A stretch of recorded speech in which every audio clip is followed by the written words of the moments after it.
Oscars chat. I just watched Marty Supreme. I liked it. What is Marty Supreme? I haven't heard of that. Nominated for Best Picture, directed by one of the Safdie brothers. They used to direct things together, and now they direct movies apart. This was the first year that they did that. Ironically, they both made movies about fringe sports that take place for critical moments in Japan. I don't know if that was on purpose, but they did. And Marty Supreme stars Timothy Chalamet as a young ping pong prodigy from New York City. And like many Safdie movies, it is a anxiety-ridden thrill ride where a charismatic character continues to make selfish and bad decisions and then wriggles his way out of it. I saw two films recently. I saw Have Fun, Good Luck, Don't Die. Which okay, that's a sci-fi movie. It's a sci-fi movie. I enjoyed it, and it's very much like a AI angst. You're sucked into your phone too much. What will happen to us? Might make good fodder for alienating the audience. I might cover that one. I enjoyed that. I saw that the other night. I also saw about half of Send Help, and I just left. Like I didn't leave in protest. Like it's not like I was angry. I was just like, I'm not. Which one is Send Help? The one with Regina George. What the hell's her name? Rachel McAdams. Yeah, Rachel McAdams. I think maybe the second half would have been better because I looked it up after I got home. A long-suffering, competent lady at a company has been overlooked by her evil boss for the promotion she was promised, and the boss gives it to his frat buddy, who is also an evil frat buddy. They're both very much nepotism, Giga Chad type characters. Yeah. And they're very mean to her. And then they go on this is the horror concept. Yeah, they get on an island. Yeah, they get stranded on the island, right? They get stranded on an island. And they spent so long establishing that these guys are assholes and that she has been overlooked that I was like, boy, I get it. Okay, it is difficult to be a lady that is overlooked in a corporate environment. Like we're all on board with this, Hollywood. Like they really put that was like 45 minutes. And by the end of it, I was like, all right, I got the memo. This feels like homework. And so I left. Apparently the second half's when she starts killing people. That would have been fun. They should have just began. They could have. I mean, that's probably why they have to front load it with justification for the unhinged, murderous actions that she takes by the end of the movie. I think they could have compressed the backstory to maybe 5 minutes and everybody would have been on board with it. But as it was here's my thing. Whenever somebody has a film that they get very serious and make like dead eye contact with me and go, it's very important you watch this, Andrew. Oh, yeah. When the Barbie film came out, I was giving a walking tour to some people in Edinburgh. I enjoyed the Barbie film, by the way, but pitch me on the Barbie film because it's fun and I would enjoy it. Don't pitch it because you think I have my default switches in the wrong place and this is going to be the lightning moment where I realize the patriarchy is evil, so I should go do the homework. I have plenty of homework in my life. Don't give me homework. Also, the homework is the Barbie movie? I'm telling you, I put off watching that for a long time because the people that were pitching it to me were pitching it like this is a revelatory experience that you need to watch to understand what it's like. Turns out I already suspected women were human. Already kind of thought that. Wasn't something that was a big revelatory thing. If you just said it's a fun fucking movie, I would have watched it. I liked it more than Oppenheimer. But as it was, bullshit. That's not true. I saw both of them back to back. I was a Barbenheimer day one in theaters viewer, and that felt like homework because it was you were expected as a member of society to see both movies essentially in the same week. That was fun though. I like seeing both. It was a good double feature. I like going to the movies. I like going to the movies and talking about movies. I like the fact that both movies had things that you could talk about and it created discourse for cinema, which I enjoy. But Oppenheimer was a better movie. I mean, it was a more coherent. I don't know. I thought, okay, I enjoyed Oppenheimer. I don't have any impulse to see it again. I thought it was it was basically two movies that had been conjoined into one. Well, and I didn't like that bit. That is what you sign up for with the Christopher Nolan experience is that you get to the end of a big climactic scene and then you're like, there's another hour? There's another hour. There's a whole nother hour in the movie. We're going to do another hour after this kind of feels like it's wrapped up. But the one thing I liked about Oppenheimer, knowing that that's a known bug with Christopher Nolan, is that at least the last hour was a courtroom drama that had a connection point to everything. And the movie was so hilariously overcasted. Like, there were like moments where Mr. Robot's wandering around in the background and you're like, fucking really? He's just going to be like a background actor? Like, that guy is like a movie star. And then eventually you find out it's like, oh no, he has a big monologue at the very end. And it's like, oh, okay. Well, that makes sense. You get to see Robert Downey Jr. sweat. Like, that's worth the price of admission. And then it was fine. It was good. I just Oppenheimer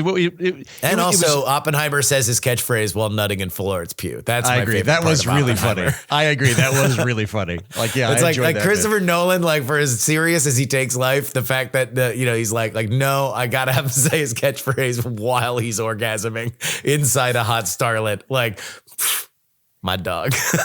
Well, returning to 2026. Yeah. Justin, you've been working on watching all of the Best Picture films, and I know you're not finished, but so far, what's your favorite? Of the nominees, I liked Marty Supreme. I don't know if it's better than Sinners for me. I love Sinners. However, I do have a bargain that I have to make with anybody who believes that Sinners was the best movie of the year. You, discerning, serious cinema goer, need to look me, trash panda, who enjoys movies that are fun and weird and gross, look me in the eye and tell me that From Dusk Till Dawn was a good movie.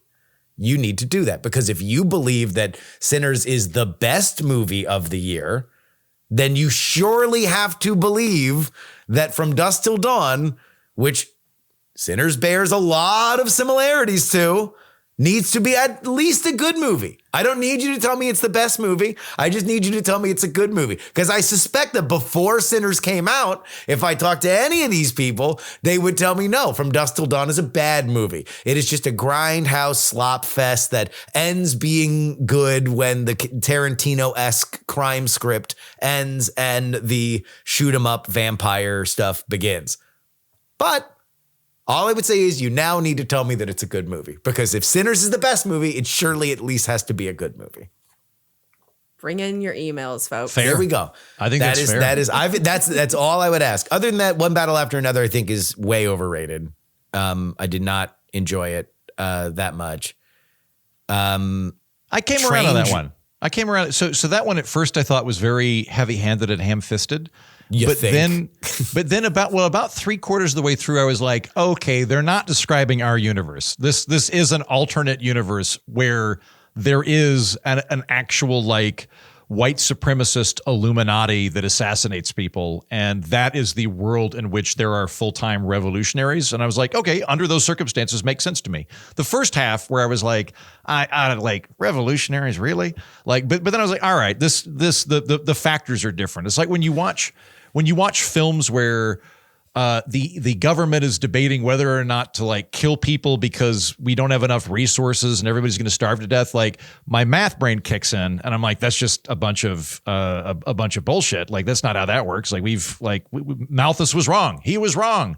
But then you're like, okay, in this alternate universe, Malthus is right. Then how do we react? And you're like, all right, now I can play along. The problem with One Battle After Another is it was written about the Weather Underground in the 60s with a time jump to the 80s.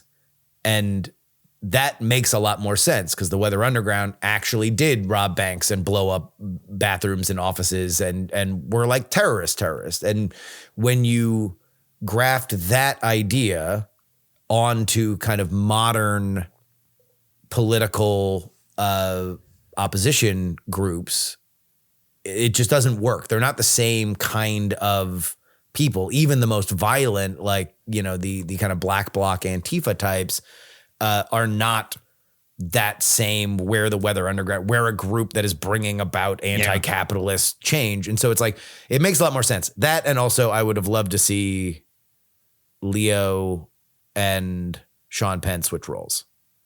Oh, no, I like Leo in that role because I think Leo plays a phenomenal guy in over his head of middling intelligence. Like he does a very good job at that. And I thought he was I don't good at know. I didn't like him in that role, mostly because if Leo DiCaprio is just getting stoned on the couch, he's still the coolest guy in the world because that's what Leo DiCaprio actually does all day. Like there's no way I read Leo DiCaprio getting high on his couch and be like, what a low status bum. I'm sure his life is fucked up. The only difference between him acting in that movie and his real life is that usually happens on a yacht and he's getting brain from a 23-year-old. Like, anyway, Train Dreams, inappropriate, is an extraordinarily beautiful movie. It is a very well done movie. If I get away from it far enough, it might have been my favorite movie of the year. It is torture porn for the male desire to provide.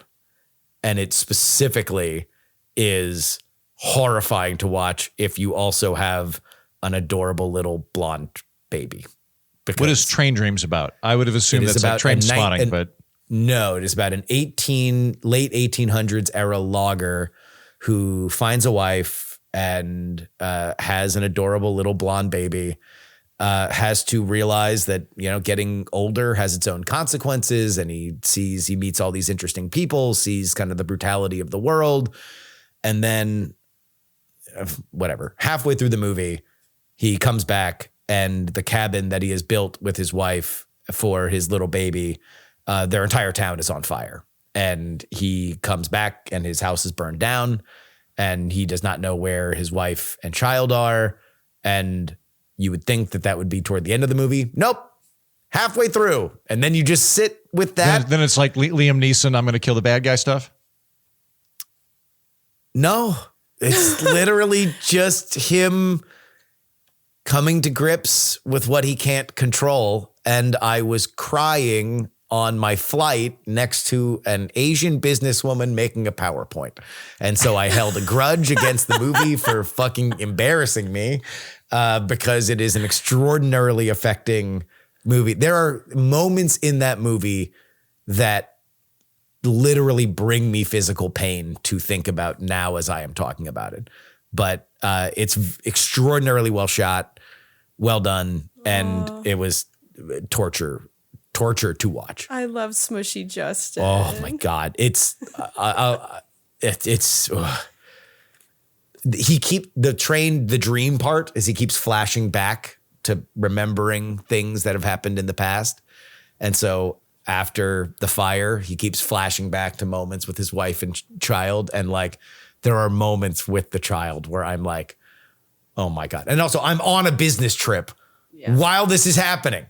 He's on a business trip, Heaton, and the fire takes his family. Your family's fine.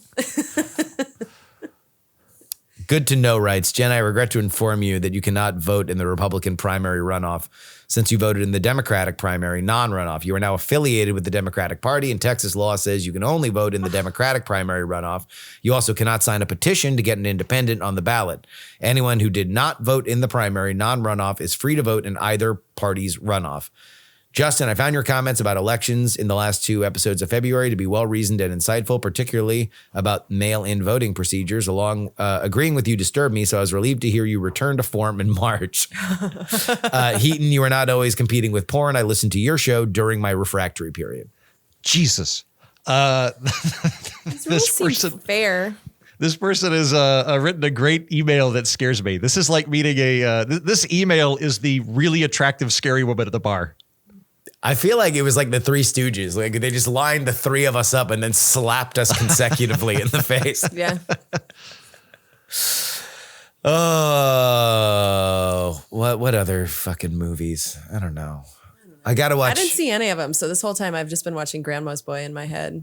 It's been fun over here. F1 was good. If you have not seen F1, is that the Brad Pitt one? Yeah, Brad Pitt. He's an F1 driver. It's good. It's like a great sports movie. Cool. He's old. Although is driving a car a sport? Oh, here come the emails. I mean, it's on sports networks. It's not on Lifetime. And it's annoying out my window when it's in town here. You just don't like cars. The vroom vroomers. God, they're obnoxious. I'm with Jen on the vroom vroom. I like Like, okay, yesterday I went, vroom, vroom. no, okay. The needless noise that irritates other people. Fuck you. Like yesterday, I was going to the gym. Thank you. And I crossed the crosswalk. I have right of way. I'm not being a dick about it. I just look over and I'm like, all right, the cars are slowing down. Therefore, I feel comfortable. A very large truck had to like stop somewhat quickly. I gave a nod. Thanks for not running me over. Continued walking. And then he gunned it as loud as he possibly could. And I was like, I hope you hit a fire hydrant. Just irritating. Yeah.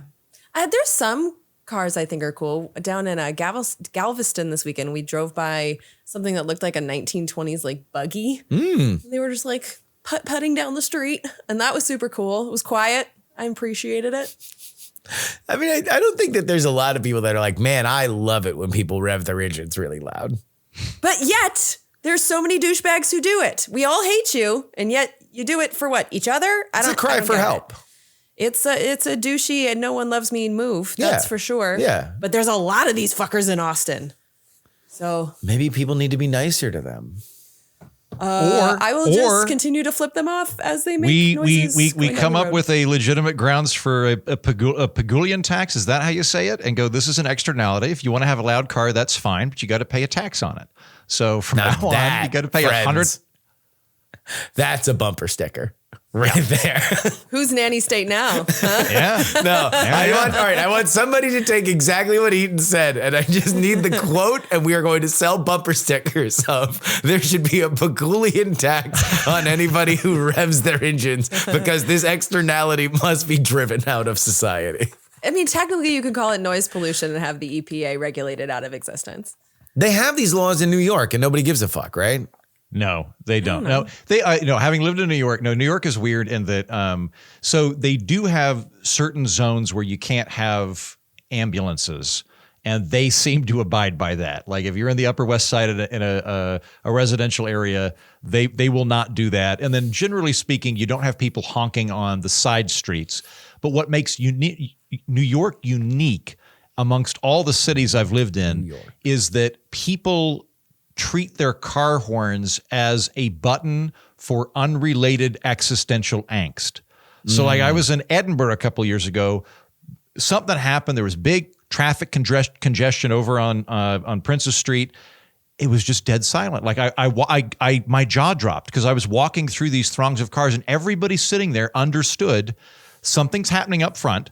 Someone's doing something about it. Honking is not going to make the situation go away any faster, but it will irritate everybody around me. So they all just sat there quietly. Whereas in New York, you're like, that guy ripped me off on bagels. Honk, honk. It has nothing to do with anything else. It's just, I'm angry. Honk, honk. And there should be a honking tax in New York. There should be a little thing in your steering wheel. You pay $1 per honk.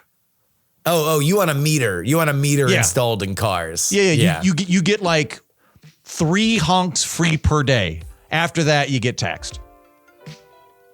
I'd be down for that instead of window tint.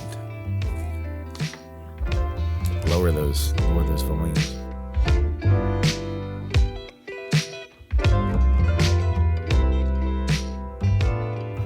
From Austin, Texas, I'm Justin Robert Young. Also joining me in studio, I'm Jen Briney. And from Washington, D.C., I'm Andrew Heaton. And we're not wrong. On this edition of the program, we will be talking about Los Angeles hospice fraud and whether or not, yes, in my backyard concerns have finally gone too far. Will zoning conquer the Everglades? Environmentalism versus housing supply. A real Donnybrook here on the program.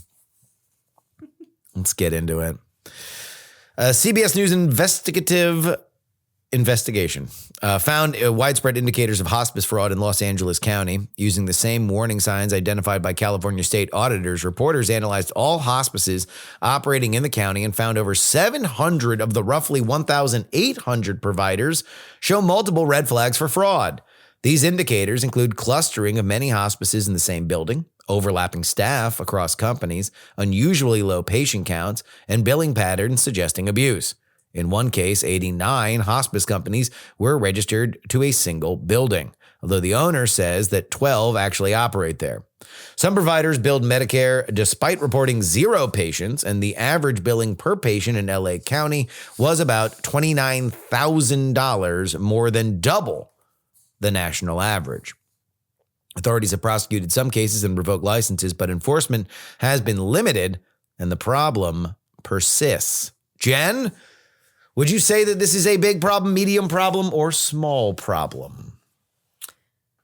I'm going to put this at medium problem because I hate wasting tax money. I mean, doing Congressional Dish, that's one of the things that's been stunning to me is how we have the money go out and then we don't really know where it goes. And this is a really good example of that because a lot of the programs, we're not just talking healthcare, like defense, there's a bunch of them where we give the money out federally and then it flows through the states or it flows through our executive agencies and then goes through grants and loans and just all this shit. And there's just so many different layers that the money passes through that there's lots of opportunities for it to get lost at the end of that chain. And I think this is a really good example of that because the money goes from our pocket to the federal government. Then it goes to the Medicare program. Then it goes out to the states. The states do the policing, but then the states can funnel that out to the county or the city or however the hell the states decide to do it. And that's how we end up in these situations where it's just like at the end of that chain, it's not really being policed, especially because state and local, I mean, I know in this administration, state and local governments are having to take on more and more responsibilities as the federal government gets slashed and defunded. So it's definitely a medium problem. But when I look at Medicare in particular, this is just a symptom of an entire healthcare system that doesn't work. There's all kinds of fraud in this system. And I think that's because it is so piecemeal and because we have so much bureaucracy in it, but at the same time, we're funneling so much tax money into private hands and expecting, like a lot of these, hospice centers are private hospice centers. And so we're giving taxpayer money through all these different layers. It ends up in these private centers, and then we have no friggin' idea what happens because they're black boxes. So it all comes back to me that other countries know how to do their healthcare better, especially end-of-life care. I do have some friends in my life that are kind of dealing with end-of-life care right now, and it's unbelievable how much we in the United States expect our families to take on. So even if you're lucky enough to get hospice, it's still, your mom who's going to be taking care of your dad. And if you need an actual in-home situation, it's extraordinarily expensive. It's really only for the upper middle class and the rich. So our entire system is broken. So that's kind of why I put this at a medium problem. As much as I hate the fraud, it's a symptom of a system that overall isn't serving us. And there's so many different examples of it. So yeah, medium problem. I'd like to see it fixed, but I'd like to see it fixed instead of like, oh, let's fight the fraud in Medicare in LA County. It's like, okay, well, how about we just create a system where everyone has their healthcare taken care of with tax money, not so much private stuff involved. I just think that we could do it simpler, easier. You don't think that would increase the risk profile for something like this? Not necessarily. I think that if we had a system that was managed, like truly managed, like the money goes to the federal government and it's managed on the federal level, I think we could cut out a lot of the different middlemen that we count on to police these things in between. Because like I said, it goes federal, state, county, city, individual hospice center. There's just like so many different levels. I think we could cut out a lot of them and cut out a lot of the payments to the middlemen in between. Our system is based on a lot of middlemen taking a cut. So there's a lot of our money that doesn't even go to healthcare. So much of it goes to administrative costs. We pay more in administrative costs than any other country in the world. So I think that if we could simplify the system overall, I think that's better than tackling these individual problems that pop up. Like right now in this whole country, we're dealing with health insurance subsidies that expired. That's still a Band-Aid on a shitty system. So I think like fixing the fraud in LA County, yes, it needs to be done, but how about we fix the whole system so that we don't keep like slapping Band-Aids on a system that doesn't work as a whole? Heaton, big problem, medium problem, or small problem? Medium problem for some of the same reasons. I agree that it's an incentive issue. There's a perverse incentive here, and this is something that happens pretty regularly with the American system, which is we have federal funding and state enforcement, which is not a good combo, in my opinion. In the same way that if I take you guys out to lunch and I am paying for it on my card out of my generosity, that might influence where I decide to go to lunch. If I'm paying for it on somebody else's card, we've got a corporate card, I'm probably going to be more generous. Incentives matter. Who's funding things matters. Where the money's coming from matters.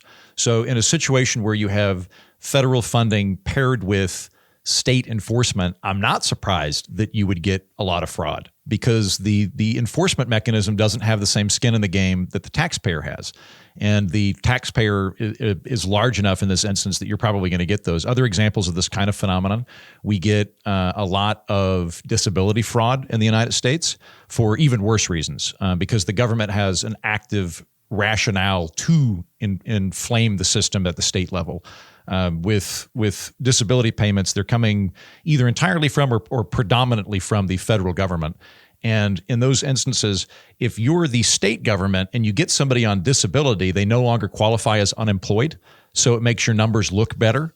So if you can get people off of unemployment, which you're paying for as a state, onto federal disability, you don't have to pay as much, and it makes your state look better economically, even though the workforce participation rate is the same. So I think we have a kind of mismatch there, where the incentive structure is probably bad. How you would handle it, I'm not entirely sure. You could either do it where the social safety net is funded and managed at the state or local level, which is how a lot of other countries do it. Canada would be an example of that, where the federal government in Canada pretty much just negotiates the pharmaceutical prices and covers Native American healthcare, but actual healthcare is done at the provincial level, both administered and funded. And for that reason, there's going to be less of a gap between the two. I could see something like that happening. With the overall thing, as per usual, when we talk about healthcare, I agree with Jen broadly that the healthcare system is messed up. We would almost certainly have. We would, womanly. We would almost certainly have different ways of which we would fix it. Jen, would you now take the position that Medicare for all would be a bad idea for the reasons you stated? No, I don't think the Medicare program is bad, but I think that we could take out a lot of the middlemen. I'd actually prefer that if Medicare was funding it, that Medicare operate the clinics and.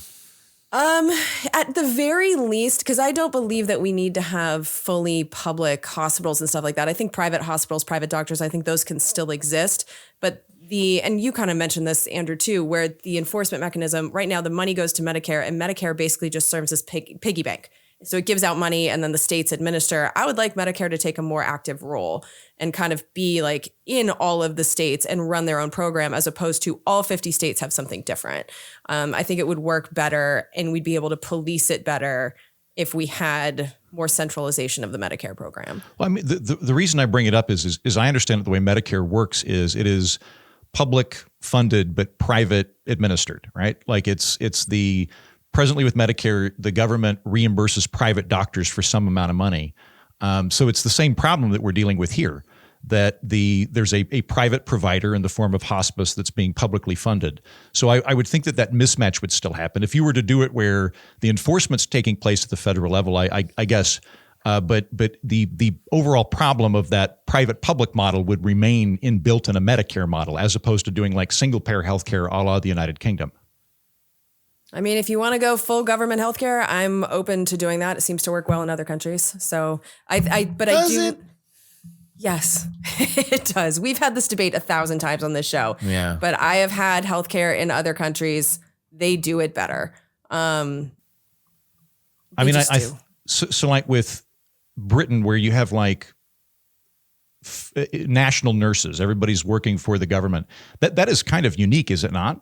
Like, I think Canada would be basically a state-by-state Medicare for all model.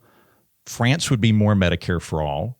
There is a government involvement. I think the government's involved about the same amount in the United States. It's just incompetent. But when you look at the section of the overall healthcare sector that is controlled by the government, it's larger than in a lot of other countries that even have, like France. England's about on par with England. So England or Britain, that model of nationalizing everything, I don't think is very common. Are you looking at me as if I'm some kind of expert in world healthcare systems? Like, I don't fucking know. All I know is that we have more middlemen taking cuts of our money that goes towards healthcare than anyone else in the world. Our private health insurance system is unique. It doesn't work very well. It's very expensive. We have worse outcomes for more money. I think Medicare, one of the problems with Medicare that you hear all the time is that the reimbursement rates are low. And so we have private doctors, hospitals, yes, hospice care, all these different providers who feel justified in overbilling Medicare because they feel like the rates are too low. They also overbill our insurance companies and think like we will get emails from these doctors being like, but you don't understand, we don't get enough. And so they charge really high rates trying to get higher reimbursement rates. The entire system is scammy from top to bottom. So it's like the reason I think this Medicare thing is like, yes, a problem, like it's a medium problem because if you look at all the different aspects of this system, you're seeing people pulling scammy shit. So here's where I would say this is a very big problem. If you think that this is an important thing and you would like to see more government involvement in how much burden we put on healthcare, and you would like to see tax. Well, like, I don't want you to misrepresent what I'm saying. What I really care about is I want more of our tax money going to healthcare. Perfect. Okay. Let's draw a circle around that. Okay. If that's what you care about, then we need to be finding these people and throwing them into the streets and making them famous. Because if you do not punish people who go on the wrong side of this and scam the public for doing it, then you decrease public trust that this can be done, that there is a competence test that is failed by the government and that is allowing these things to happen. If we look at failures of government expenditures as things that need to be swept under the rug, you increase public skepticism. Like my argument for any of this is mostly from the collectivist point of view.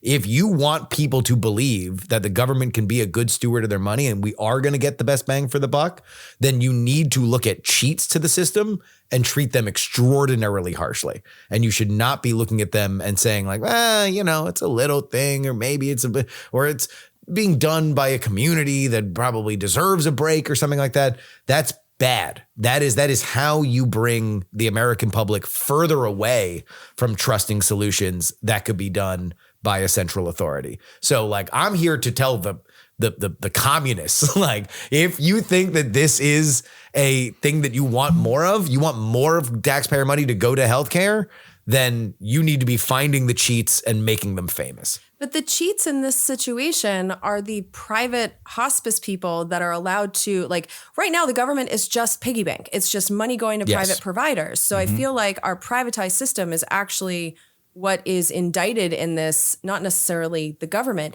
And I agree with you that I think that all of the people that are cheating our system and trying to extract money from it are in trouble, which means everyone in the system. Doctors fucking hate to hear this, but they are bad guys too, because they are constantly overbilling. Yep. Insurance companies, we know that they're the devils. PBMs, we don't talk about them enough, but we now have these companies that are playing middleman between pharmacists and insurance companies that are owned by the insurance companies. Like, this system is so scammy and everyone is the devil in it. So for us to crack down on everyone who's a bad actor in it, we're cracking down on everyone. And I think if you have everyone is guilty, that's the symptom.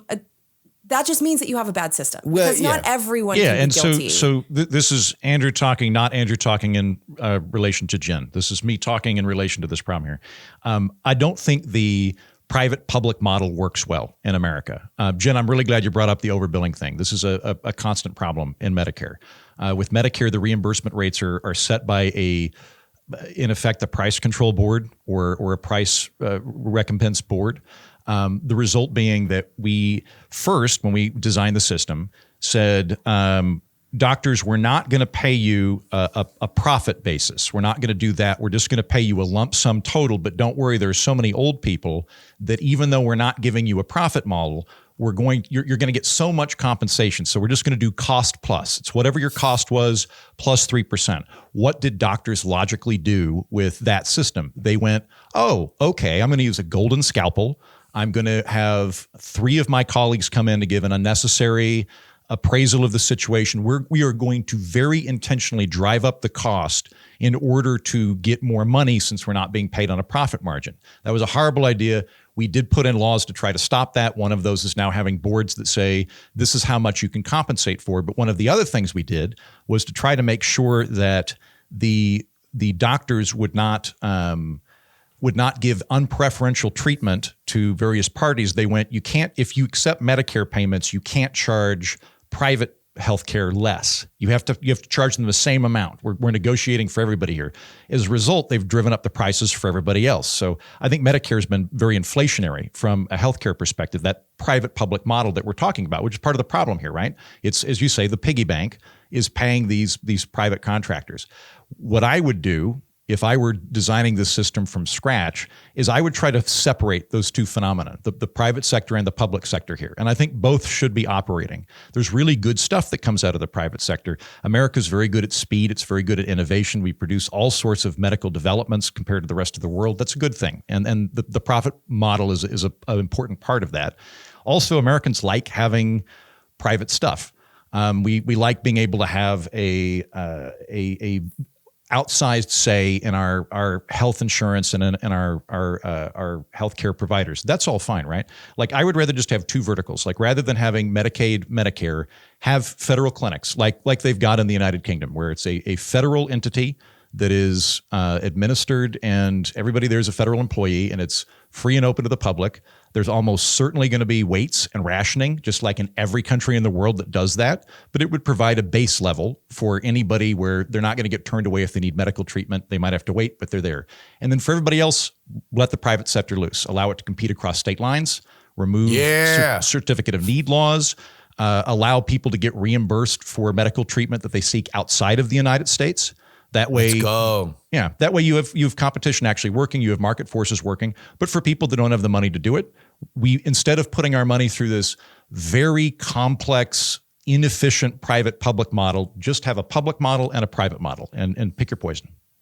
You know you're a nerd when you're like, let's go, sell insurance over state lines. Yep. Like you're a full football fan for this. I mean, that's been one of my things forever is that I would say by and large, if you average out all health outcomes in America, you do have a worse product than smaller nations that have more centralized systems. And at the peaks or when it works, it's exceptionally better. And I think it is leaps and bounds better than the baseline of public models abroad. The question is, how do you get more of the best parts and less of the bad parts? And that's where I think that where the system breaks down, in my opinion, largely, if we're going to go global beyond the fraud element of it, is crony capitalism, is that you have insurance companies and you have pharmaceutical companies that are making rules so they don't have to spend more money, so their profit margins stay maximized. Are exempted from monopoly law in America. Exactly. And I think part of that is, no, make them compete across state lines. Let's turn these vultures and vampires against each other and see how they like it when they need to actually compete and they don't have these little fiefdoms that they can set essentially a price control on. Yeah. Like that's bad. That is. Plus we've also outsourced what is meant to be we have perverted what is meant to be a risk management system into a funding mechanism. So like insurance companies are a good idea. They make sense. But insurance companies don't make sense when you're using them for everything. Like car insurance doesn't work that way. I don't go to Jiffy Lube and go, I'm getting an oil change. Here's my car insurance with Geico. I'm going to be paying a copay. Oh, let me think about this. I get one free oil change per year under Geico. This is my second oil change. But you're like, we don't fucking do that. That's like they work fine. But we've concocted this system that makes the insurance companies function as these quasi entities that fund a bunch of stuff. Some things you could do right there that would be very easy from an administrative perspective. Under federal law, you cannot write off private healthcare insurance in your taxes the same way that you can do it as an employer for an employee. So like me at Reason or you guys anywhere you are, you could go to your employer and say, hey, instead of providing my health insurance for me, I'd like you to just give me a lump check. They might even do it for you, but you're not going to be able to write that off on your taxes. It's given preferential treatment to employees. So there's always this strong push to ensure that the health insurance is coming from your employer rather than just in general. It would work way better if you had 80 options that you could do. Like I could just make a co-op with a bunch of comedians and go, we're going to have comedian healthcare insurance. And it's really just insurance. It's just, we're going to put in $50 a month. And if one of us gets cancer, they're going to take care of it. It's not going to have to do with me going in. And there are bad actors there on both sides of it. There are, the crony capitalist element that Justin is mentioning. I mean, again, certificate of need laws are batshit crazy. The fact that those are functioning in America, combined with regulatory capture going on state by Explain state. those, because we all know, but if there's somebody who's a moron who doesn't know what that is. Certificate of need laws, which I believe are in effect in 30 states right now. I might be outdated on that, but it's more than half the states have certificate of need laws. The logic was, this was the logic of central planners in the United States in the 60s and 70s, was we don't want healthcare providers wasting their resources in places that don't need healthcare providers. We don't want to have too many doctors in an area that could bottom out the market, and maybe we need to push the healthcare providers elsewhere. So we're going to require you to get a license to open up a hospital. Who better to know whether or not the community needs a hospital than the existent hospitals in the community? So what we'll do is, if you want to open up a hospital, you will need to go to all of the competing hospitals that you would be against and get them to tell the government, we see a need for an additional hospital in our community. That's insane. They're not going to do that. They're going to go, like, competitors don't like that. If you are incentivized to have some kind of financial kickback to the people that run those hospitals. It's a really incestuous, dumb way. There's a lot of laws like that were well-meaning, that were stupid, that created perverse incentives that have resulted in that. This is like the original sin of American healthcare. Is the reason that the whole insurance model happened was because FDR made it illegal to give people raises during the Great Depression, because he thought that would make employers hire more people. But employers could give benefits. So employers wanting to reward their staffs, wanting to retain people, went, I can't give you a raise this year, but tell you what I'm going to do. I'm going to take care of your insurance for you. And then the government got in on that and said, from now on, that's going to be exempted. That employer-employee relationship, we're not doing it for other people. It created this monstrosity where everybody's doing that. They're also now that they're done at the state level. Under normal circumstances, I'm a big fan of having lower level regulatory regimes taking place. People in Minnesota can do their own thing. People in Texas can do their own thing, but with that instance, the state markets are all just different enough that you probably couldn't have them across state lines anyway. You'd have to have some kind of federal market work for that. Like opening that up, allowing for more competition, more transparency, getting rid of monopoly, getting rid of certificate of need laws, allow people to get compensated if they leave the country for truly cheap treatment that allows real competition to take place.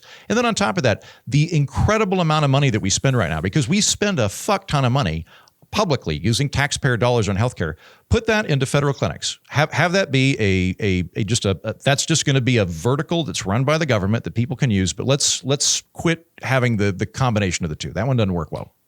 So I don't buy that allowing insurance sold over state lines is going to be that great of a solution over the long term. I think your competition idea would work for a little while, but then we would see what happens on the state level eventually. The bigger insurance companies will buy the little ones, and then you just end up with the whole nation with 3 insurance companies that can charge whatever the hell they want. When I look at the purpose of insurance when it comes to healthcare, the whole idea behind it is if you have a lot of people that pay, the people that are relatively healthy are going to pay in premiums and probably not use as much healthcare as they pay in. And that difference is going to pay for the people who are sick. And it's basically like pooling our money.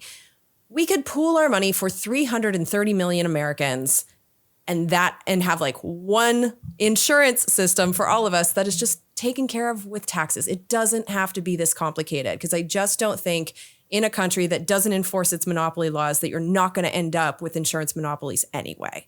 I just don't think it's going to be much of a solution. But that would just be Medicare for all, wouldn't it? Like if you still have private providers? So I understand why Bernie calls it Medicare for all, because it is legally, it's pretty easy. You could just change the age on it. It's a system that already exists. It's something we could build on. The problem with Medicare is it's a specific thing for people age 65 and older. So when you look at the system as it is now, it looks like it's just not going to work out financially because you're only covering the people who are the oldest, the sickest, that need the most drugs, that need the most surgeries. So I understand the bumper sticker of Medicare for all, but that's not really what I'm saying here. I want to have healthcare covered in the same way police are covered, in the same way fire engines are covered, the things that we all need on standby and that we don't know how much we're going to need because you can't predict how sick you're going to get. You can't predict if you're going to get hit by a bus. You just can't predict your future costs.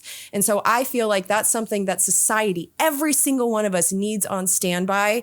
And I think it should function like police and fire. And I think that when you're looking at an insurance type model where, I pay taxes, I'm healthy right now, my parents are less healthy, I kind of, even that out. But right now they're in California and I'm in Texas. My taxes aren't really going to cover them and every state is different and it is just more complicated than it needs to be. And so this whole idea that we can, kind of keep the system, keep it state-based, but just sell insurance in a different way, I think that's just another Band-Aid on a shitty, ineffective system. I think what Keaton is getting to is, and it sounds like you guys are in agreement that would necessitate federal facilities and federal workforce. Right. When I hear Medicare or Absolutely. Medicare for all, I hear public-private partnership where the government's the piggy bank and there are private providers. So if that's where I'm getting tripped up on this, you're wanting to have a larger Medicare system where there are private providers and more public funding, or you are not wanting that. You're wanting it all to be public. I think there's room for private providers, given that there is enough public infrastructure to cover most people. Because I do think we'll end up with a system where insurance will still exist for the people that want extra. I think we could have a public system where you get private stipends, which I know a lot of people on Medicare do now. I know my parents do that. So I think there's a way that you could have private hospitals so that rich people don't have to wait. I don't think we'll ever have a fully fair system, but right now we have a system where people can't access affordable healthcare at all. And I think that is what really needs to be fixed. So could there be private hospitals and stuff in the system? Sure. But the vast majority should of be it? public. I think so. Okay. And that way we can be more fair with our doctors and not have to play this game where becoming a doctor it's so much education and so much, they should be financially rewarded for that. And I just feel like if the system is one system and we don't have the payment done by private companies that are sucking out as much money as they can, because right now, we have to remember what the insurance system is. The way the insurance companies make money is by taking in as much in premiums as they possibly can and giving out as little healthcare as they possibly can. And that difference is their profit. That needs to be eliminated entirely, because that is just completely useless to us. That is one of the major money sucks out of our system, our tax money going to these administrative health insurance companies. So I would like to wipe them out entirely from the system and just make them extra. But as long as we are open to leaving them in charge of most of the administration, I think we're going to have a system that is ripe with fraud because they themselves have a fraudulent business model. You don't think that would continue if it were government run? Like a lot of these same incentives would still exist. It would just be that it was a government system and not a private system. No, because right now with an insurance company, they make billions and billions of dollars by denying us healthcare because they are the administrators. If we had government administrators, if we were doing the administration in-house, I don't see how there would be that much money sucked out of the system to go into private pockets, to go into shareholder pockets. It just wouldn't exist. Private pockets, So, sure, yeah. but we're talking about just Real quick, as a point of clarification, most healthcare companies are private. A significant amount of them are nonprofit that don't have dividends, don't have distributions. Like Kaiser Permanente is a That's not nonprofit. true. United That's is the a only nonprofit. one that people can come up with. United Healthcare is one of the biggest in our country. They are a nonprofit. Blood sucking. They are not. Yeah, all I'm saying is that like distributions and stocks aren't the problem with those. Like Kaiser Permanente, United, they're very, very large. They're nonprofits. You can say they're shitty nonprofits. That's fine. They're not. But they're like it's not a stock market problem with them.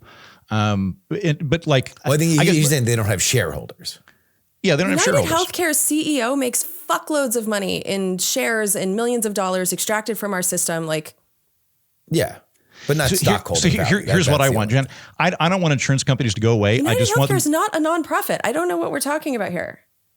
It's not a nonprofit. Kaiser Permanente definitely is. I thought United was. They're the only one that I know of. United's not nonprofit? Okay. Somebody write in on that. Here's my thing. I'm perfectly fine with them existing and making a buck. I just want them to function as actual risk pools. I want insurance companies to operate as insurance companies rather than healthcare providers. Like I think that's the problem. The problem is the overlap. The reason it doesn't sound like you want Medicare for all as understood Medicare for all. Like it's a popular phrase. I don't want Medicare for all because of the problems that we've been discussing of this private-public partnership. The problems that we're seeing in Los Angeles at the beginning of the story of we're going to have private providers with a public funding mechanism. That's the thing that I'm trying to separate. I think that's the locus point. So are you saying that we should have public providers too? He said yes. Yeah. I fucking said that. Okay. Yes. I want to have. God damn. So what yes. are we disagreeing on? I don't understand. I was saying, Jen, I was confused as your use for Medicare for all. United Healthcare is not a nonprofit. Is it not? Okay. I was confused I was getting confused about Medicare, because the term Medicare in my mind, because how we run it, is public funding, private provider. That is, well, and that's why I feel like it's a confusing phrase. Like I'm talking about a different system than Bernie Sanders is talking about.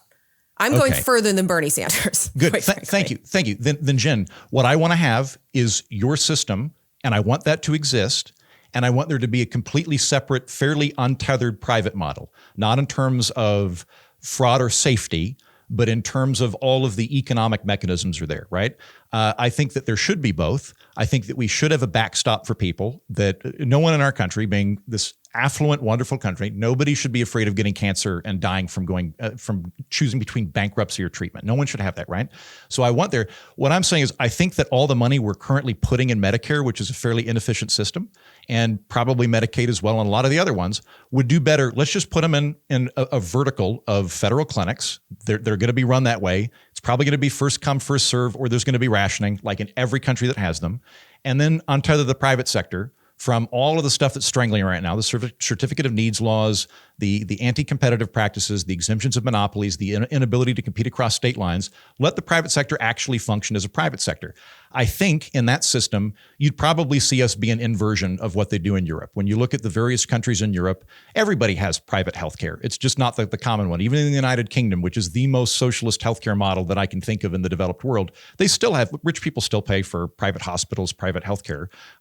You go into other countries like Germany. Germany is more balanced in that regard. We'd probably be an inversion of Germany in my model, where I think most people would still probably prefer to have a private healthcare model for themselves. But let's take all the money we're currently fucking up and put it in a public version. And then, maybe it's 1/3 public, 2/3 private. I mean, I think we're pretty much in agreement in that. And what I know, I'm kind of looking into private insurance right now in Spain. And even if you're getting private insurance, even if you have good private insurance, you're talking 60 to 100 euros a month instead of the thousands that people pay here. I think the fact that you don't have to buy the health insurance is what keeps it reasonable. Right now, health insurance is the administrator. So that's why, if I was to pick one thing that has to be eliminated from our new system, it has to be private insurance as our administration. Because that's also a problem with Medicare. Medicare Advantage is a private insurance scam, essentially. Once you turn over your Medicare to Medicare Advantage, you're back in the private insurance web. They decide what you get covered and what you don't. And a lot of people don't seem to understand that. And that's why using the word Medicare, I feel is very confusing right now in this conversation, because some people think they have Medicare when they have Medicare Advantage and they're actually in the private insurance web. The people that I know that have real Medicare seem to really like it because they know that their bills are going to get covered. And then the people that have Medicare, real Medicare with a supplemental health insurance, they're set. So it's there's so many different complications with it, but that word Medicare, I think Bernie is doing us a disservice by nicknaming whatever he wants his next system to be. I think so. I think he's, very much so. Like that, like we brought up on the show before when the Danish prime minister came over to remind America that Denmark is capitalist. Like it's a word everybody knows. So it's one that makes a good bumper sticker, but I'm in agreement with you. I think that's a fuzzy one. Yeah. No matter what in these scenarios, it's like this gets into my frustration whenever we sort of get into very philosophical conversations of what we think would work, is that we wind up talking more and more about blueprints and less about actual construction or whether or not the thing works or the building stands. And I'm fine doing all number of things. I just want it to function. And like, that's where to get, put a button on the fraud stuff. I think it's a necessity. Like you need to take this stuff extraordinarily seriously. Otherwise, the American people look at it and say, wait a minute, if you're asking for more money from the taxpayer, you are okay with this. You are okay with this happening. And the frustration I have with more collectivist arguments is that they tend to, in my opinion, have this reflexive anger to the embarrassment of the idea that the system could be defrauded. And they bow up for the idea that, but it's a good idea, and therefore play down the fraud, when I think that is the exact opposite thing. If you want to win public support, you need to be violently defensive of your system. Agreed. Which is why I think everyone in this system is in trouble if that's the standard that we're holding. Patreon.com/We're Not Wrong, where you go if you want to get a bonus episode of this show. On this edition, Timothy Chalamet destroys opera and ballet with facts and logic. This one of the dumbest stories that has ever happened. We will discuss. We will waste your time by talking about Timothy Chalamet's opera and ballet opinions and the fact that the opera and ballet community reacted like it was 9/11. That's coming up. Florida lawmakers are advancing a bill that could weaken Miami-Dade County's long-standing urban development boundary line, separating urban development from the Everglades, something that's been in place since 1983. Supporters say easing the rule could increase housing supply and lower costs by allocating more construction. But opponents, including environmental groups and some local officials, warn it would lead to development in wetlands, worsening flooding and threatening drinking water supply for about 9 million people. The bill would also reduce local approval threshold for building beyond the boundary and may weaken similar anti-sprawl protections in Florida, continuing a broader trend of the state legislature preempting local zoning authority.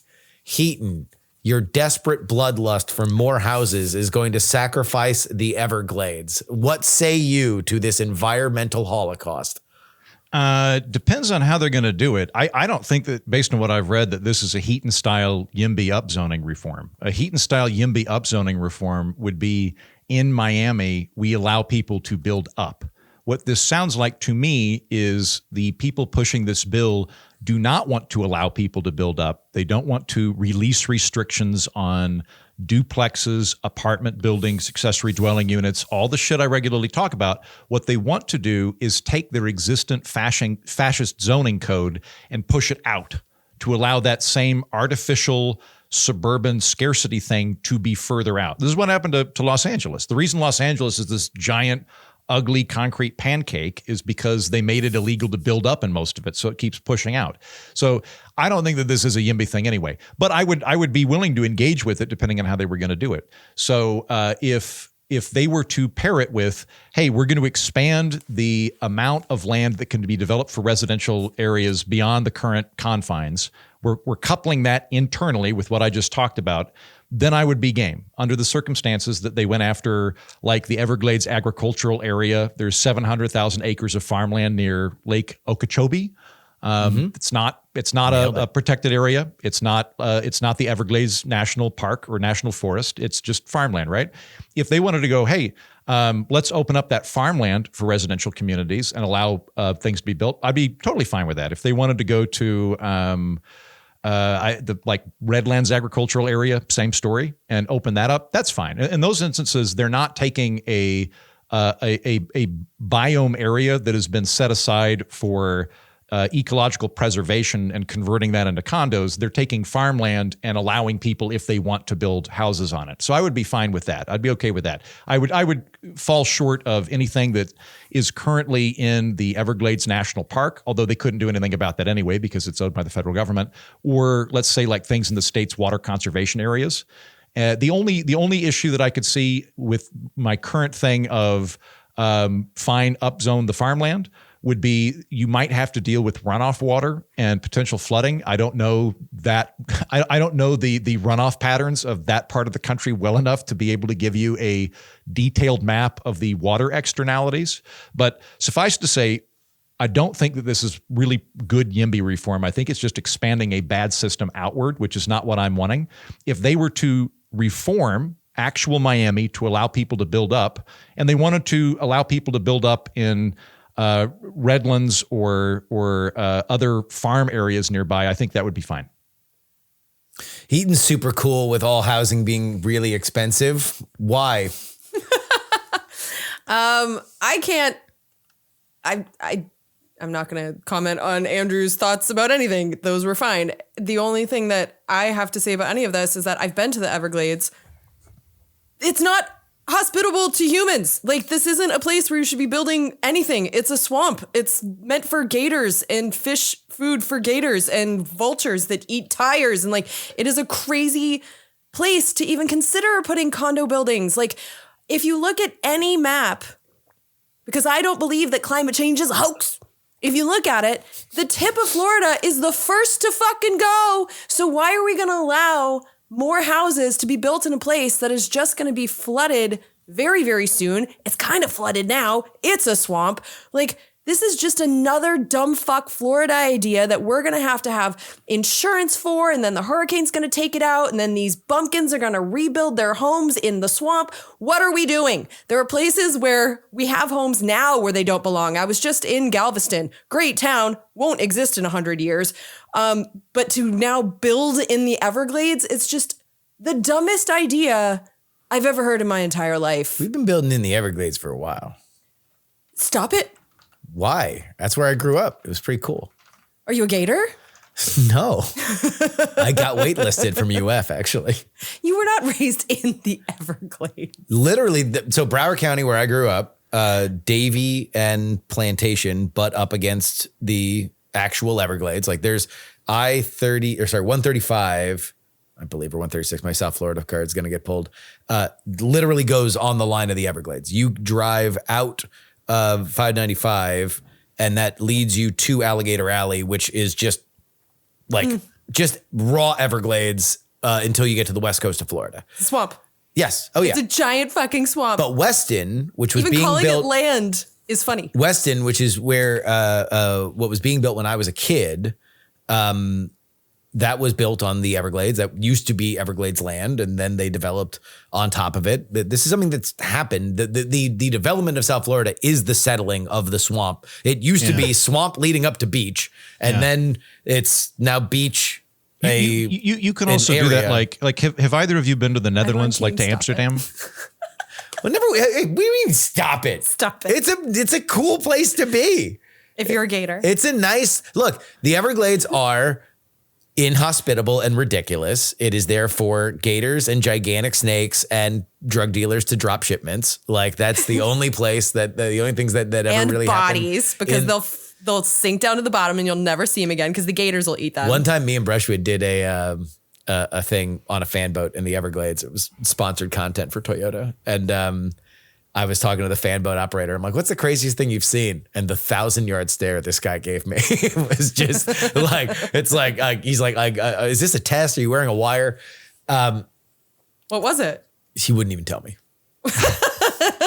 Those people. Let's settle more people. Those people. Well, so on the notice, I mean, Justin, I think you're right. It's not like there was an area of pristine plains that Miami was built on. Like, they had to drain it. Same with or like the Netherlands is a good example of this. Like, a quarter of the Netherlands is below sea level, and another quarter of the Netherlands is they're populated by Dutch people, not Florida man. Yeah, I know. They're at a handicap. They don't have the pure stock that a Florida man has. I'm saying is that Poor Dutch fucks. half of the Netherlands is at risk of flooding were it not for their draining management. That's why they have those big windmills, right? Historically, Exactly. They're actually taking proactive steps. They're out there. Miami hasn't They're bothered out there splitting lunches while we're fucking living La Vida Loca. What you can do, and it would take care of itself, is just quit giving people coastal flood, federally subsidized flood insurance, and that would take care of that. Like right now we have really over the top, hey, if you build a beautiful house on the beach and it gets knocked out by a hurricane, even if your private insurance won't cover you, the federal government will step in. Quit doing that. If you want to live out there, fine with me. You can live out on the beach. I wouldn't, but you can totally do that. But you should have to pay for it yourself, or your insurance company would. Don't have the federal government fund that. At that point, you'd see people modulate their behavior. But I'm not as worried about the getting sunk into the ocean bit. I think that the Netherlands is a pretty good example. That fucking forever. God, every year it was like, in only 5 years, Fort Lauderdale's going to be underwater. Guess what? We've been winning multiple Stanley Cups for the last 10 years. It's Justin, because I don't know that much about Florida, I want to make sure I've got the facts right on this. When I talk about allowing the farmlands like Redlands to upzone and allow for residential zoning to take place. Is that what they're actually talking about in the bill, or are they talking about seizing undeveloped Everglades territory? What is the predominant thing? There's a lot that's going on. They're talking about putting homes on stilts on top of the backs of alligators, and they will all just float. Okay, that sounds really cool. I'm for that, Jen. Number one, I don't think this is a particularly good bill per se. I do think that there's been a lot of things, as much as I will always stick up for Florida, if I'm going to remove my show me your tits t-shirt and put on my thinking cap, I would say Florida, for every good reform that Florida has, and there are a lot, there are several just absolutely fucking festival of horror boondoggles that get rammed through because Tallahassee has been historically one of the most bought fucking cities in terms of state governance. So this, in my opinion, is just the fact that post-pandemic, Miami-Dade, Broward, and Palm Beach have seen tremendous, gigantic influxes of people from around the country. It is a very, very popular, even more so than it normally is, seen a huge influx. And I think a lot of developers are like, boy, it would be awesome if we could build more houses because over a 10-year period, even if we don't see it at this rate, we're still going to see it at an elevated rate. And these are going to be extraordinarily valuable. That being said, Florida does have a very big environmentalist streak, which a lot of people don't realize, but it does. And a lot of it is conservation of the wetlands and conservation of the Everglades. People do really, really like the Everglades, and having public parks and the land there is something that people really, really do care about, especially folks where it flows into estuaries and fishing areas. It's a huge fishing community, obviously. So I think this is just developer gimme, gimme, gimme. And what they just want is to take more land that they can drain. Now, to their credit, this is not going to be cheap. It's not like they're just saying, let's bulldoze a hospital so we can build a condo with a Dave & Buster's in front of it. There'd be a lot of time and money to drain that land and develop it. But I do think that they believe the juice is worth the squeeze because, if you look at the migration patterns, especially since COVID, but even continuing past the lockdowns, people are just leaving states in the Midwest. They're leaving California, they're leaving New York, and they are moving to Arizona, Texas, and Florida. The Sun Belt is just exploding. And South Florida is one of those places that if you want, much like Austin, if you want a little bit of the flavor, a little bit of the culture of the place that you left, but you also want to pay lower taxes and probably own a gun, then South Florida is just the place to be. That is, and so I think that is what I think. This is just a naked developer grab over top of environmental stuff. That being said, to Jen's point, what are we doing with the Everglades? It's not like one of the things I know people in Fort Lauderdale are fighting about in relation to this bill is a strip of land in between where the airport ends and the beach begins. which is like some kind of thing that would be locally protected. I don't think it's federally protected, but it's like locally protected. No one's using that shit. Like it's under a highway. Like if people built houses there, I don't think there would be Mother Gaia would not cry out and scream. Did either of you look at Mike Lee's bill that got shot down about 6 months ago on federal lands in the West? I was gonna do an episode on it, but it ended up getting. I mean, it didn't. I don't think it even got to a floor vote. But like Utah, 60%, I want to say, of the state is owned by the federal government. And like I do a lot of camping in national forests and Bureau of Land Management land, and like BLM land in particular is mostly land nobody wanted. Like it's not like pristine, beautiful land that we're preserving for ecological purposes. It's just nobody wanted it. The government tried to sell it back in like 1880 and couldn't do it. Thought it would eventually do it, and then didn't get around to it. So the bill that he had, which I'm now straining for because it's been several months, he basically went, look, in the West, if somebody wants to, if there's land that is near a already settled area, it is not on an ecological preservation zone or a park or something that has like, designated tourist or pristine, this is beautiful purposes. Under those circumstances, the Bureau of Land Management can put it up for auction under the understanding that it has to allow the local municipality to buy it first in case they want to preserve it as a park. And people flip the fuck out on that. And we're like, how dare you sell any of our pristine land? It's like same kind of thing. It's like they're talking about like brushland that nobody wants that's on the suburb of a town. And they like would make sense for them to expand it. I would couple it with Yemby shit there too, but like people were freaking out about that. So, but back to my earlier point, Justin, this is just a land grab for undeveloped Everglades. It's not me mistaking them wanting to upzone farmland and redlands and whatnot.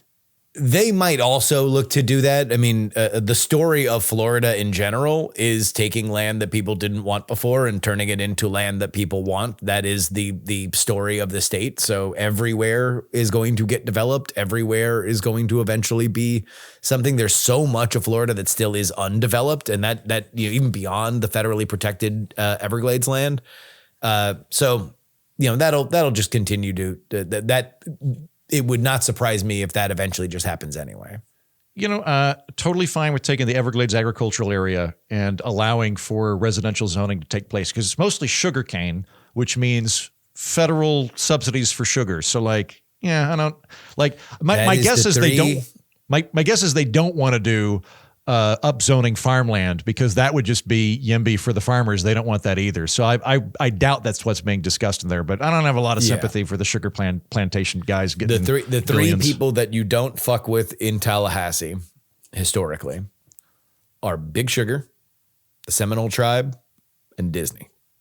Those are the three people that you just don't fuck with. They will be there after you, no matter who you are. They will outspend you. They will ruin your career if you try to fuck with their business interests, which was why when DeSantis went after Disney, it was like crazy, like beyond what they were fighting over. Like the fact that any politician would go head on with Disney and like look to fuck with their protections on their own little board or whatever, and wound up getting settled because it was always going to get settled. But like, the fact that anybody even fucked with them was crazy. Like nobody would have, nobody does that successfully. All right, DeSantis, go after the sugar people, and maybe I'll give you some points. He's back. out. Yeah, he's done. And Byron Donalds will be a very obedient, an obedient person that they can just kind of pat on the head. He does not have the same zeal or attention to detail. Although he was a childhood drug dealer, as he admitted, as he is running for governor now, for which I would say that in my life, childhood drug dealers universally either became incredibly successful entrepreneurs or absolute wastoids. And there was zero middle class. It was like they either like all started car dealerships or like became commodities traders, like or Wall podcaster. Street, like, or they like they're dead or in jail or like just terrible people. There's really nothing in between. That's real. By the way, somebody emailed this in. it has never been cheaper to rent in Austin, Texas. This came in. I would say that's true. The Austin income to rent ratio is the cheapest in the country. And that is a win, as the emailer or the emailer said, for Andrew and increased zoning. He calls for all WNRs to move stupid to Austin. But yeah, it's because the building continued. It is incredibly high density. And after the big sticker shock of the pandemic, when you had a lot of people moving in, they still kept building. And now it's really, really cheap. I think in my building, if I convince someone else to move in, they're going to give me $3,000. What? Yeah. And they're offering month free off of certain floor plans if you're there for a year. And this is true all over Austin because like they just finished the really big tower on Rainey Street. Yeah. There's a couple new towers on Rainey Street and they're just having trouble filling them. So yeah. It's a good time to rent around here. Very good time to rent in a building that has a hip brunch spot and a bar. That is every building in Austin is like, it's some gigantic thing with a kind of tiny floor plan for each of the rooms, but you have a brunch spot called like Whoopsie Daisies and a bar called Oops, I Blacked Out or whatever. Like, but it's something with umlauts. I don't know. It's like trendy and cool. Yep. We're not wrong pod at gmail.com on Iran. You know, right. I can't be the only one who thinks this, but it seems to me that Trump has decided he's definitely going to be impeached or assassinated before 2028. He is trying to do as many of the things he thinks he needs to be done before one of these things happen. This explains so much of his second term actions. He thinks he is Batman. He is the hero America needs, not the one it wants. And he knows that he will be hated by a lot of people when he's gone, but they sure as hell won't forget him. And if he is only impeached and decides he can't do anything anymore, he can resign. Vance pardons him and he gets to retire to Mar-a-Lago feeling like he saved the country. I disagree with this. I see Trump as someone who feels invincible, someone who's committed all kinds of crimes, has gotten away with absolutely all of it. He keeps saying that he built the military in his first term and so he's going to use it now. I think that he just knows that the Congress is not going to police him. He can do whatever he wants and therefore he is. I think it's really that simple. This is one of my least favorite things in the planet is Donald Trump theory of mind, because boy, does everybody love to do it and everybody thinks they're right and nobody can be convinced otherwise. And so everybody just says, I know what he is. And then we all just either disagree with each other loudly or quietly. That's really the only two options. I guess. And I just did that. But I just look forward to the day that I never have to think about that man ever again. I'm going to remind everybody. It's when he's gone, he's going to be more popular than he is right now. I'm just telling everybody. I'm just preparing everybody. He won't have any control over us anymore. I know, but just wait for everybody to be like, yeah, but at least when Trump was in ... I'm just saying, prepare for it. It happens to every president.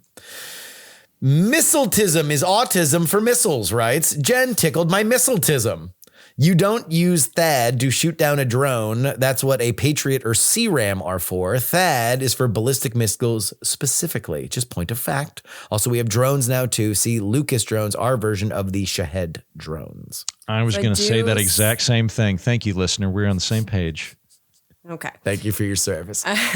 I do not get boners for missiles, so you are correct that I did get that one wrong. The reason I had THAAD on the brain is because those are used to shoot down ballistic missiles, and we have been talking in the hearings for years about how they're concerned by how expensive they are, and that if we got into a situation exactly like this one, that we wouldn't have enough. And then I just saw yesterday that we are now dismantling our THAAD system in South Korea to bring it to the Middle East. So it's like what they are afraid of is exactly what's happening.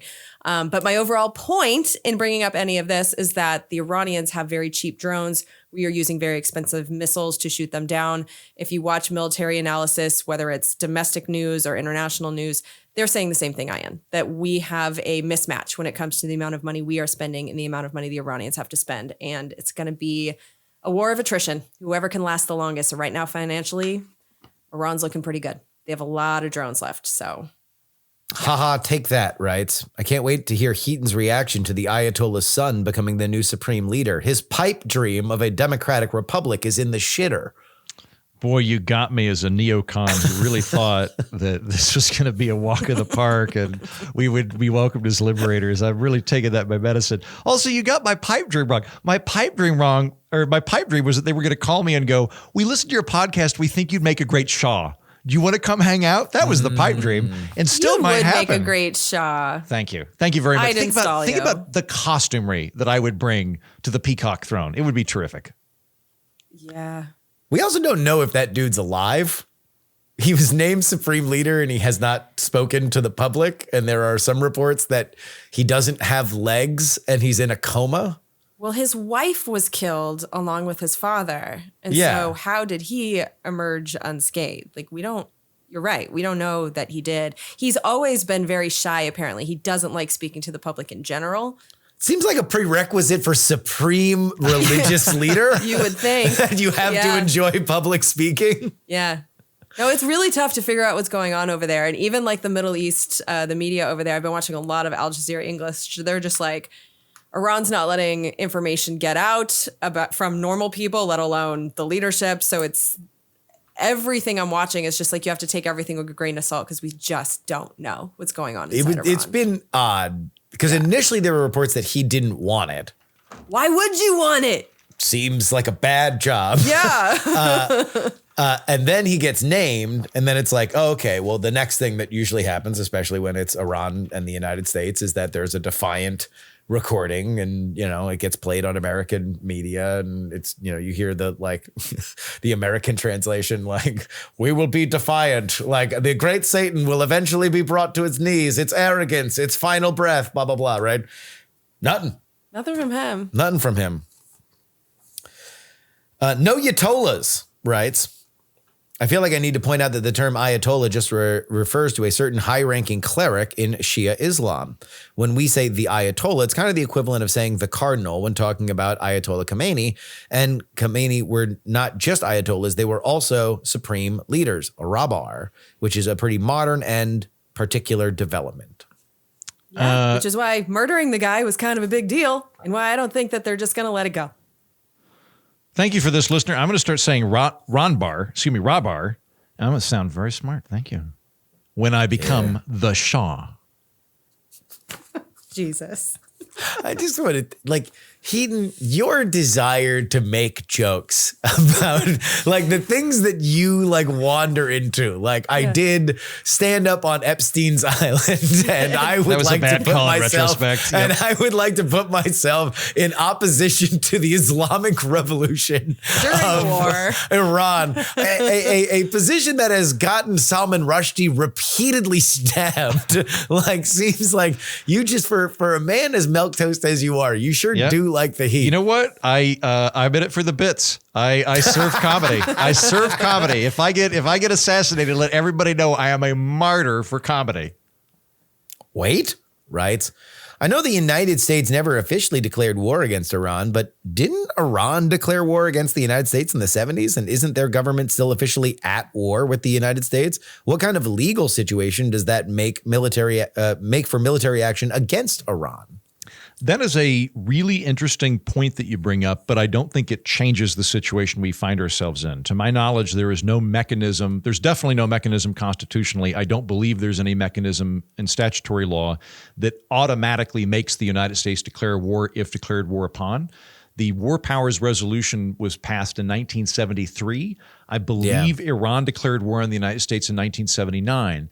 That means that if you were to theoretically be acting as president with hostilities due to the declaration of war, it would have needed to take place during 2 months following that declaration of war. At that time, had Carter or Reagan or whoever was in power said they declared war, this amounts to hostilities, I am going to send over troops for 2 months, you probably had a pretty solid rationale for that from a legal standpoint.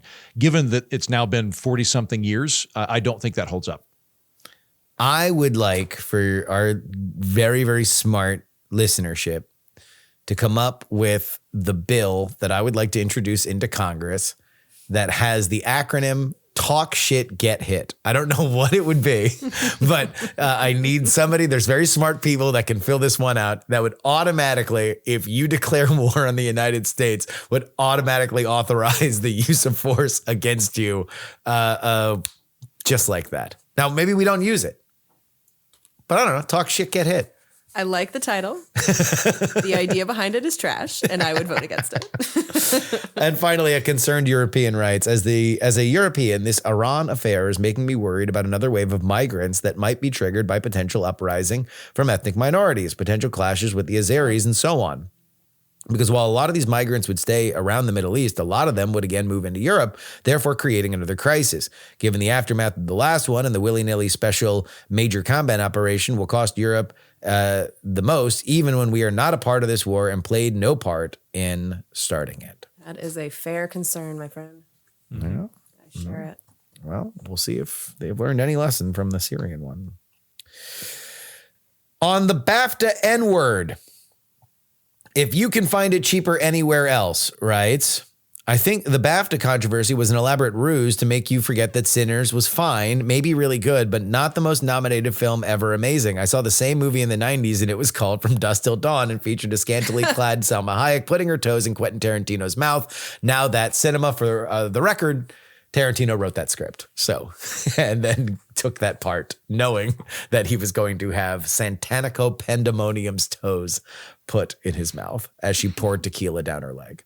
Now I have to watch both these damn movies.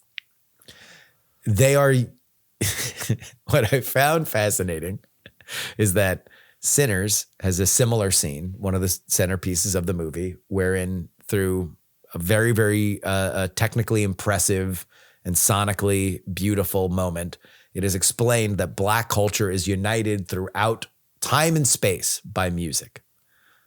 Dusk Till Dawn has a similar scene where Mexican culture essentially revolves around a scantily clad Salma Hayek who cavorts around as Santanico Pandemonium. It's interesting. Wait for it. BAFTA D's nuts. Got him. There's our super smart audience. That person also spells the abbreviation for We're Not Wrong, WNR. And finally, Disability writes, I listened to your most recent show and I'm struggling a bit with one of the proposed solutions. I know this wasn't the goal, idea, or reasoning behind the situation, but it made me a little sad to hear the idea that the person at the center of all of this might be segregated into his own booth or asked to stand in the back of the room. I'm totally blind and I have been since birth. For much of my life, whenever dealing with me was seen as inconvenient, people reached for solutions that essentially amounted to separation. I had to fight constantly to be included in the mainstream. My school district was rural and underfunded, and they tried to force me into a special education room. I don't know a single person who was placed in that room who later graduated or holds a job today. When I went to college, somebody in a very senior position who had direct control over my degree told me that I should drop out, live on disability, which pays at poverty levels, or change my major away from something that I had been teaching myself and had been doing since I was 12. What links all of these experiences together is the same underlying logic. When somebody is seen as difficult, disruptive, or simply different, the first instinct is to often remove them from the shared space rather than figure out how to make the space work for everyone. This doesn't just happen in physical spaces. When I've advocated for software to be more accessible, people in that community who have no dog in the fight and wouldn't be impacted if the company worked on features to allow a person like me to use it, often argue that such work is not worth it and I should just use versions made for the blind or otherwise get help. Thank you very much for emailing. What I think is at play here is a very rightly held position that is rooted in your life, that there is a gut reaction from the able-bodied to segregate people like yourself. Now, I think you would agree that you are unique, that being blind is different from being special needs in other scenarios, from having Down syndrome or being not being able to move because you didn't have control of your legs or things like that, right? And that all of these solutions do need to be individually tailored if we are going to get the best result, which is inclusion for as much as we possibly can, while also understanding the needs of the differently abled. So when I say that there should be some kind of understanding that somebody who would yell things that would cloud a moment of celebration for people that have been working on things for a year. I don't mean to say it that it is a shame to the person that has Tourette's. I just mean it to say that this is a moment in time where things need to be presented in a certain way. And oftentimes in life, for not only the differently abled, but also all of us in society, we are not able to get exactly what we want in a scenario. I think, in fact, if this is the person that I am thinking it is, you might have even emailed for projects that I have done where making a change to a video or a podcast or uploading subtitles or closed captions greatly help. And I've been happy to be able to do that. I do think that these are complicated situations, and not every course correction is necessarily a slight toward people who do not have the same physical abilities that we would consider the quote unquote mainstream to have.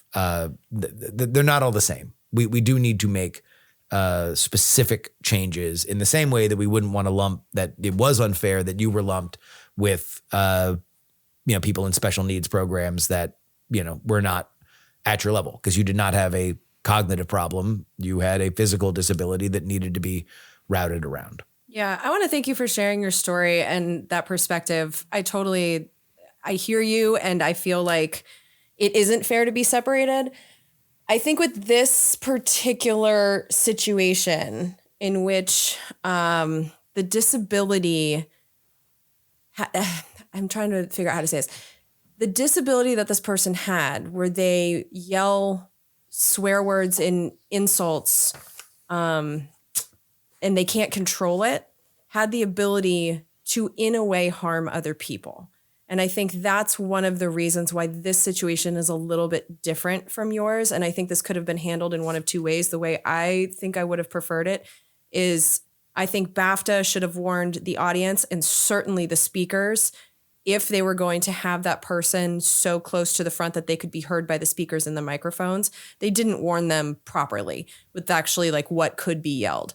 And so if you think of being a African-American speaker who's on a stage in a moment that you're being honored, and then you hear that word being yelled at you, there's emotional harm that can be caused by that. And in fact, was caused by that. So that's why there's this instinct that you either have to prepare everyone that could possibly be affected or separation. And I know that that's not fair, but as you can see, like this caused a lot of harm. And then when it came to the man with Tourette's, he eventually had to separate himself to the point of leaving the entire award ceremony, which nobody wanted. And he left out of humiliation. So I don't think that is ideal for anyone either. So I don't think that we were advocating necessarily for separation of all disabled, but in this particular instance where there could be harm caused, and in fact was harm caused, if you're blind or deaf or physically unable to do things in other ways, like that doesn't harm other people. This one is a little bit different. We also need to understand that we are dealing with a fragile community.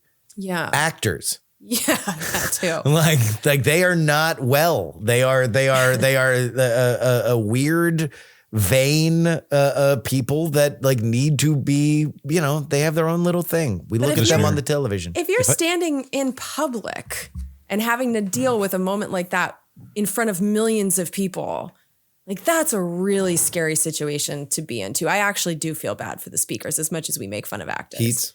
Listener, when I am Shaw, oh God, I am going to give you Selma Hayek. I thought you were going to promise insight. We will stand together against our enemies and they will pay. Oh, wow. Have you seen your friend Michael Malice's solution to reparations? I have not. I am afraid of where this is going. I too am afraid of what's about to happen. Michael Malice says, look, the American slavery story is a brutal one, and they do indeed deserve reparations, but there's no way that a lump sum of money could erase the harm that was caused by such generational scarring trauma. So if you look at the amount, the number by population of African Americans, they match almost 1-to-1 with the population of Canada. So we're going to seize Canada and give every African American one Canadian as a slave. Oh my God. Reparations. I mean, it's an idea. We're Not Wrong is a production of Dog and Pony Show Audio. Our editor is Will Saddleberg. On PX3 this week, what do we got? Oh, Kirk Beto talking about the politics of the unfolding situation in Iran. We also talk a little bit of Texas politics. And then Friday, baby, I got range. An hour-long military conversation about things like the munitions supplies, what Iran can and cannot do with the Strait of Hormuz, which is a huge conversation that is happening right now relative to oil prices. Ryan Macbeth joins the program. And then another conversation about the Oscars, because I did watch all these movies because I've been on too many flights. Formerly of the Washington Post, now currently in South by Southwest freelancing for Vulture. Jada Yon is going to be in studio here. We're recording it tomorrow because she's in town. And she goes to all these festivals. And so she's seen all these movies for the last year. And so we're going to talk all about the Oscars because they are on Sunday, and I now have Oscar opinions, which is very exciting. Heaton, who's stumbling on into the orphanage this week? A man named Brian Brushwood is appearing on the orphanage this week. I wanted to talk to Brian for this reason. I think I mentioned this to you both, but I got like full blown sucked into a scam about 2 weeks ago. You did not. I had to hear it from Brian, by the way. Oh, did I not mention this? I meant to bring it up, but I don't know. I was dealing with my own fucking life. No, I got, long story short, somebody called me and purported to be from the Oklahoma County Sheriff's Office, had the accent, had the number, said that I had failed to go to jury summons. I still have an Oklahoma driver's license, and that's something that I think about occasionally is like, if they called me, I'd actually have to fly back, and had me on the hook for about half an hour. And I eventually started to see the thing breaking apart and was able to get out of it. But it rattled me because like I like to think of myself as a fairly smart, sophisticated guy. And I was in for the first 30 minutes of it.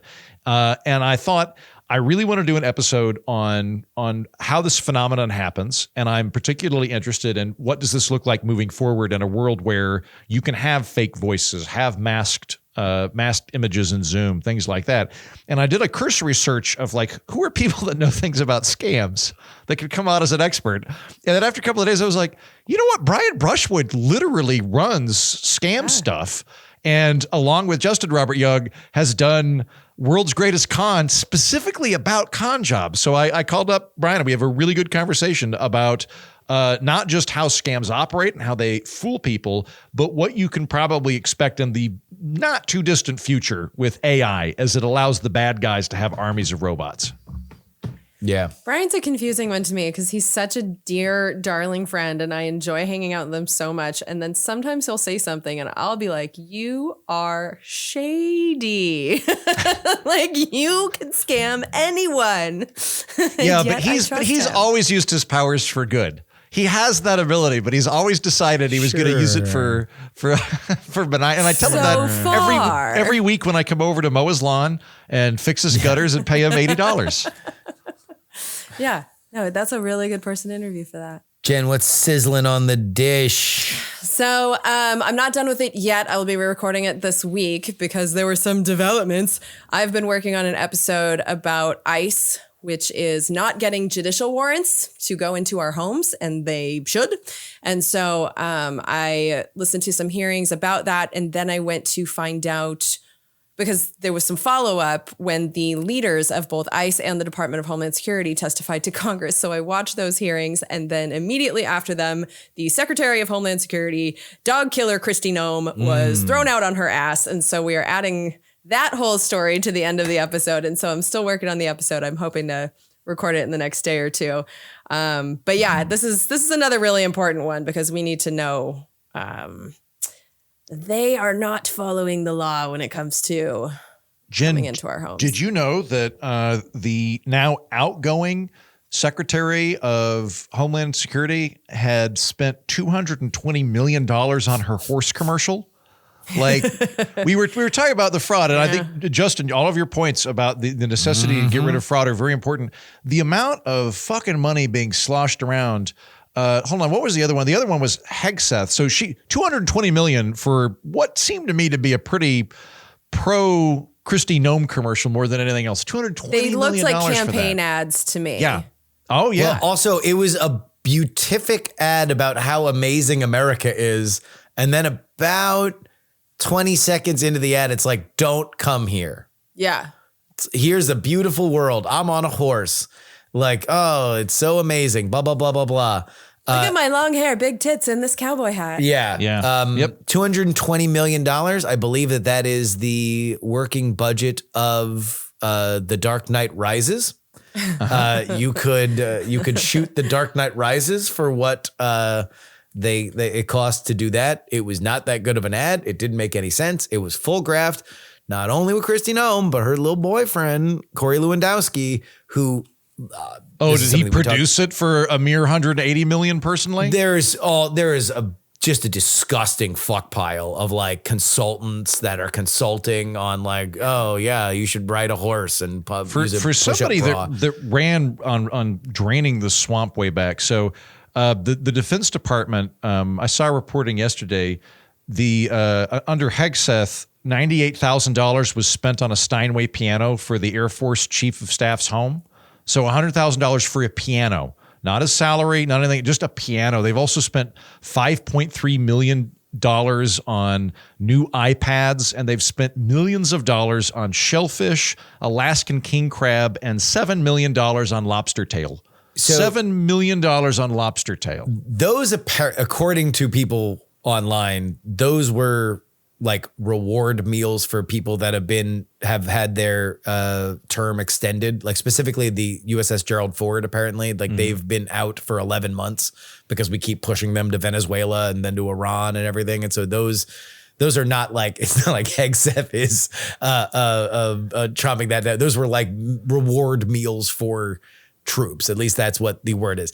The stuff that came out about that, I found far less objectionable than what I found with the DHS stuff. Like that, you can make an argument, whether or not that's true. You can make an argument that you're like, okay, if they're feeding infantry members who are away from their families for a year when they were only expecting to be away for 3 months, I can buy that. There's zero world in which you can fucking switch contractors to people that you have fucking stocks in, like Corey Lewandowski did, that you can spend $220 million on a 30-second ad like they did. Like the stuff that happened, or they bought a fucking $90 million private plane that has a king-size bed in the back for extraditions of people. Certainly not to be a fuck nest.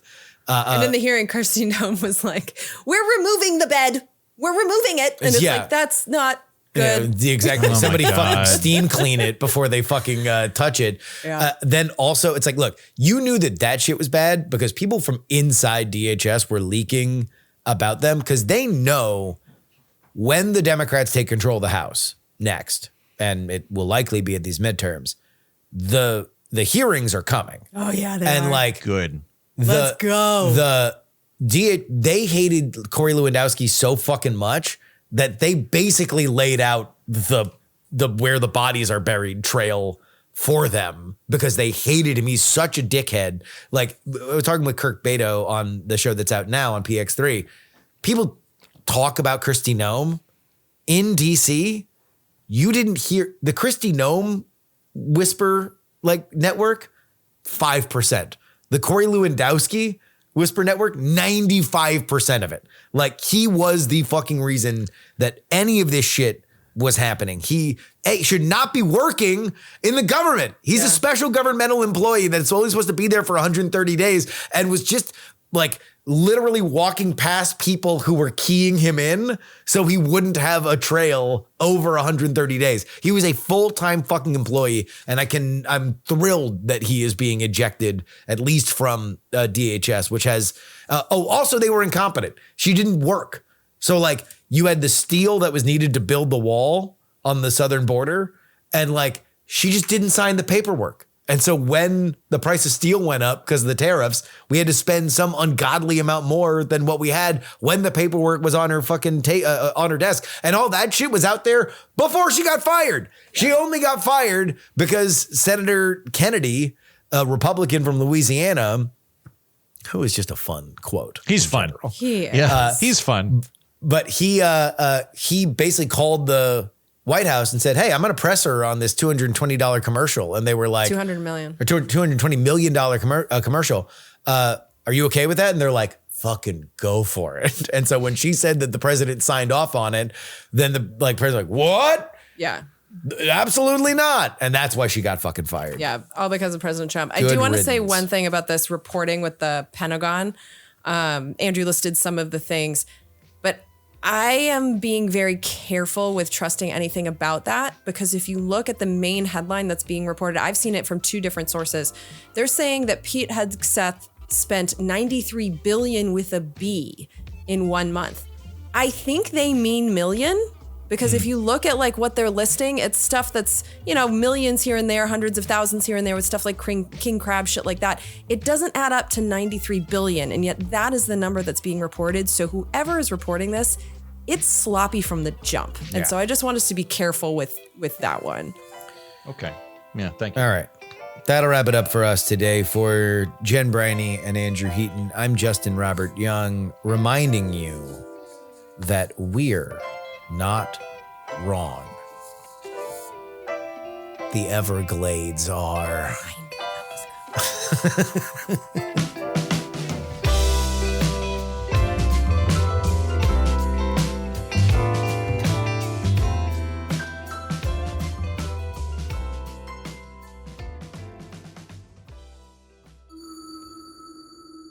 Dog and Pony Show audio.